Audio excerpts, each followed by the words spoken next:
What's up, guys? HTG Brian back with more LEGO Horizon Adventures. Next up, we've got Desperately Seeking Sawtooths Level 3 Home Cooking Story.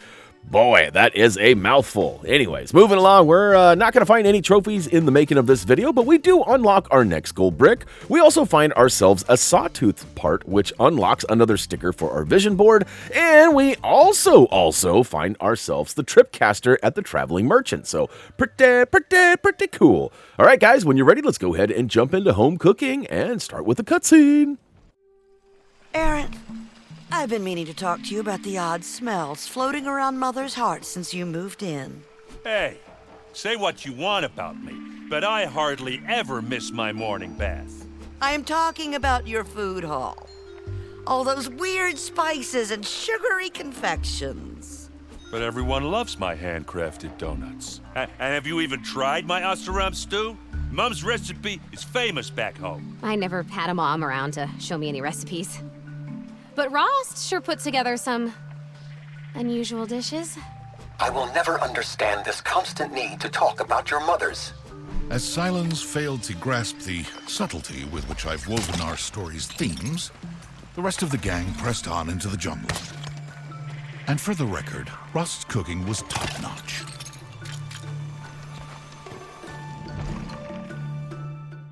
All right, enough of the food talk already. It's making this guy hungry. All right, moving right along, we actually find ourselves a stud trail, but with a quick look to the right, we find some silver studs dropping us down on this lower platform, giving us a build and a couple of items to destroy and collect more studdage. And I'm still not sure what that is. Do we know what that is? Is that like an actual reference to something from the main game? If it is, please tell me what it is so I know what I'm looking at. When you're ready, go ahead and ride the zip line down and find yourself amongst a bunch of baddies on foot. We're going to go ahead and take these dudes out, and I did find that if you charge up an arrow, it'll actually slow down their spin attack. Now, if you just shoot a quick arrow, I don't think it does much damage. I think it bounces right off of them, but you can, in fact, slow them down. So they're not invincible like I had previously thought. Now, there's also been a couple of updates in the game that might have changed something as well. You probably noticed, too, that I tried to take an arrow to that pink explodey bomb thing right there, and it didn't explode, meaning that you have to actually pick them up and yeet them for them to explode, which is a little bit of a bummer. I would love a little bit of a explodey barrel that I could hit, like in every other action-packed game we've ever played. All right, moving along. We'll go ahead and take a quick peek around the area, making sure we didn't miss any destructible items that might leave us some studdage. And look at that, we do have a couple, and if you found yourself losing some heals, there are some healer trees scattered throughout, so definitely check those before moving on. And when you're ready to keep on with the keeping on, let's go ahead and drop down and follow the old path here, which eventually we come to some secret arrows here. They're shooting out of the walls. Just go ahead and time those perfectly, jump right over them, or sneak by one. And look at that, we've got ourselves another shrub wall here, but no fire to burn it down. So we're going to go ahead and double back and make sure we didn't miss anything. Often there are those explodey barrels or perhaps some sort of a drop like a fire bow or something. But as it turns out, spoiler alert, we're actually going to find the barrels up ahead and have to double back. Now, be careful with these as there are only two, and there are two spots we need to yeet. Now, it also could respawn. I did not use both of them, so I only needed one and one. But if I would have messed up, I would be hopeful that there would be another one back there, because there's actually two chests that you can get access to. One here, and one a little bit further beyond the point of where we found those. Bomb. Oh, and look at that. It was a quadruple. We'll take it. We're sitting on 45, almost 46,000 studs, which I don't know what the actual total is. That's one thing that I never got from Dougie was an overall total. And I think part of it was because he was buying stuff as he went along, and maybe didn't wait until the end to see what the total number was, which, often we're pretty good about, but I won't fault him for that, because there's a lot going on, and we weren't sure how this game was going to play, and to be honest with you, it probably doesn't matter all that much, especially if you're just grinding along. By the time you get to level 20 with all four characters, I would imagine we've got more than enough cheese to buy all the things. But we'll see. We'll find out. All right, we've officially taken out that second patch of shrubbery, which gave us access to a second chest. I'm sure you watched me yeet that bomb down on that ledge. And all right, we've officially moved on to the next area. I still think it's kind of wild how if you shoot an arrow off the ledge or out of anywhere of importance, it sort of just like dives down. It dives down. It doesn't die down. It dives down. And kind of interesting, kind of a fun little animation. All right, we've opened a chest on the far right, giving us some, looks like we got some blast boots. We might have some up high spots to get to. In fact, I missed one on the left right there, but I didn't though, because you actually have to go up there to make this happen. Now, there's also a pathway on the far right, which is a gold or copper stud trail, which means that's actually where the story wants us to go. So this is just a dead end, and now it's going to make us choose between keeping the blast boots we already had on hand or swapping over to a brick separator, which I will likely regret. As you can see, there are some bad guys across this little creek here, and my luck, there's probably going to be a couple of those shell walkers. Hopefully one of the other guys will drop some stuffs, and we'll be able to choose what we use. And all right, we're off and at 'em. Drop down into the tall grass below and tip over a giant rock cairn, but unfortunately I miss. Whap, whap, whap, wow. All right, the battle has already begun, and it looks like we've got ourselves a long legs and a scrapper here. We'll go ahead and focus on one at a time to try to deplete that meter, thin out their numbers so you're not having to juggle these long, prolonged battles. The less people shooting at you, the better. So we'll go ahead and, oh no, we got more coming in. So again, the rule still applies. Try to use the environment as much as possible. We got some big gaps that can separate us from the enemies. We also have some rocks that'll prevent shots from attacking us.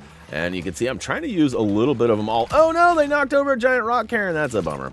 But I've also got the spread shot bow out, which, as we've already talked about lots in the past, it does not do as much damage per shot.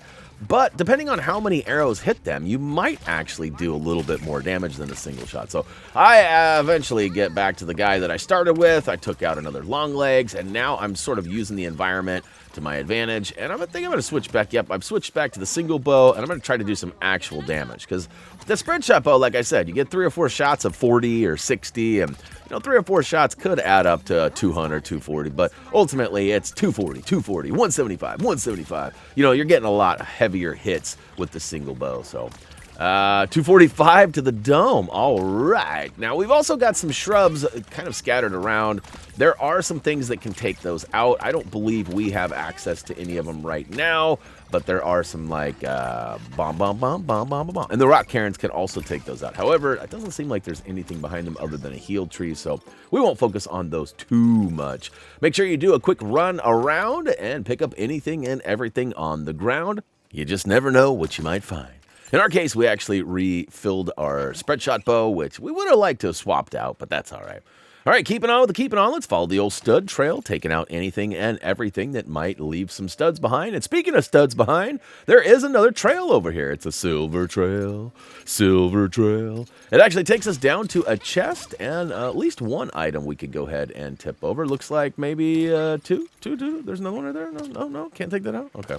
Some of the things seem like you can destroy them, and a lot of them you can't. It's kind of weird. I know a lot of people have stressed that in the comment section, like, I really wish I could destroy everything. And I'm with you. I don't disagree. I really wish more items were destructible, and I wish we could get more studdage for doing so. I also wish there was a red brick stud multiplier, because that would just make life so much easier. But at the end of the day, it is a 15-hour-ish platinum, and it's pretty simple on its own.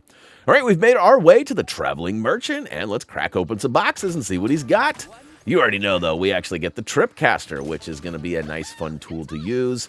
There you go. Place down both tripwire ends and lure an enemy to an explosive trap. So we'll go ahead and pick that up. I'm going to drop one right on the ground right now just to show you guys what it looks like.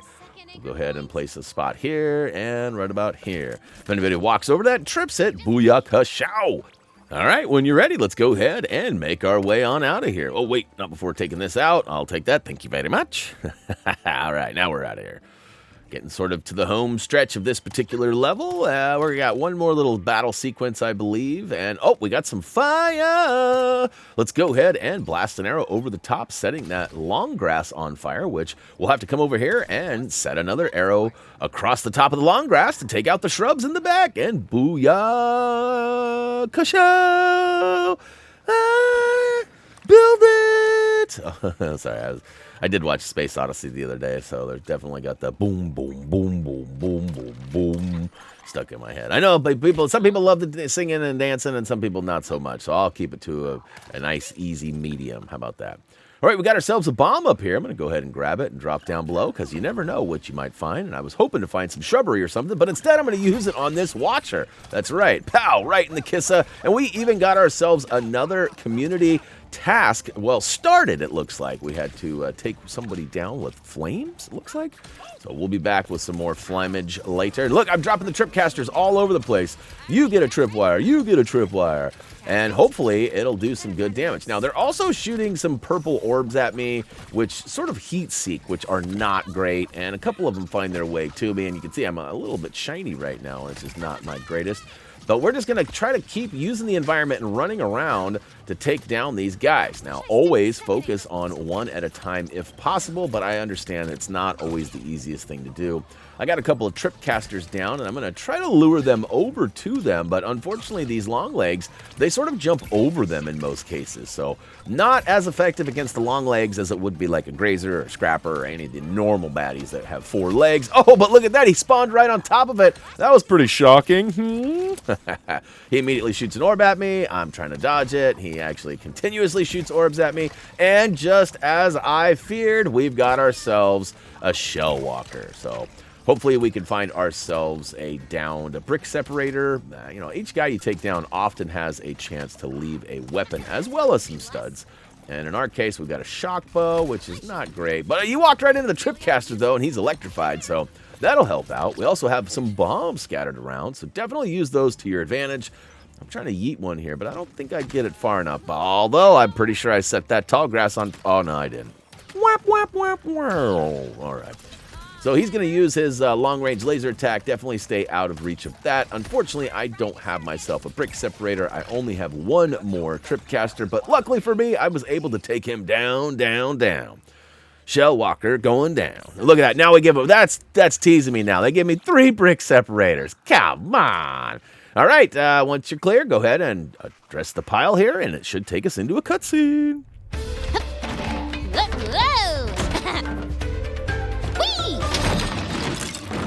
Nope, nope, nope, nope, nope. Yes! This part looks as good as new. I wonder what happened to the Sawtooth it belonged to. According to my scans, it had a short-lived career as a country western singer before imploding under the weight of its own tragic lyrics. Really? I have no idea. All that matters is that it will prove useful now. Well, so even Silence has got some jokes now. I love it. I welcome all bad dad jokes. All right, collect your gold brick. We'll add it to the list. And in fact, we're also going to get a sticker since we found some Sawtooth parts. We got one more cutscene and then a journey to the next level. Oh, someone's calling on the focus. It is I, the terror of the sun, come to break your spirit with my crushing insults. Oh, Helus, hey. Yeah, you know we saw you with your boss talking about your secret plan. What? Wait, what? How? You're bluffing. You shouldn't let your boss talk to you like that, even if he is a big red monster. That was a private conversation. No one will respect you if you don't stand up for yourself. Oh, this from the kid who can't take 2 steps without falling on his ass. Yeah, I see you out there pretending to be a hero. What a joke. But And the rest of you, rooting through garbage for scrap? Pathetic. Do you really think your little recycling project can stop me? I'm going to stop you, Helus. Whatever it takes. What? I can't hear you. I'm going through a tunnel. Crackle sounds. Varl was shaken by Helus's words. Like any good villain, he'd pinpointed the boy's greatest fear. That he wasn't a real hero at all. But what really constitutes a hero? I mean, some consider me a hero for helping you guys get through lots of games, mainly Lego, but, you know, lots of games. We got lots of guides. So I feel like Varl and all this crew is definitely hero status. Speaking of status, we've officially made it to the next level, Legend of the Mythic Tale. Can't wait to jump in and check it out. But that's going to wrap it up for Desperately Seeking Sawtooth's Level 3 Home Cooking. That's right, we definitely talked about food, which makes sense of why they call it that. That's going to wrap it up for this one, though, guys. As always, until next time, don't forget to click that like button. Slow.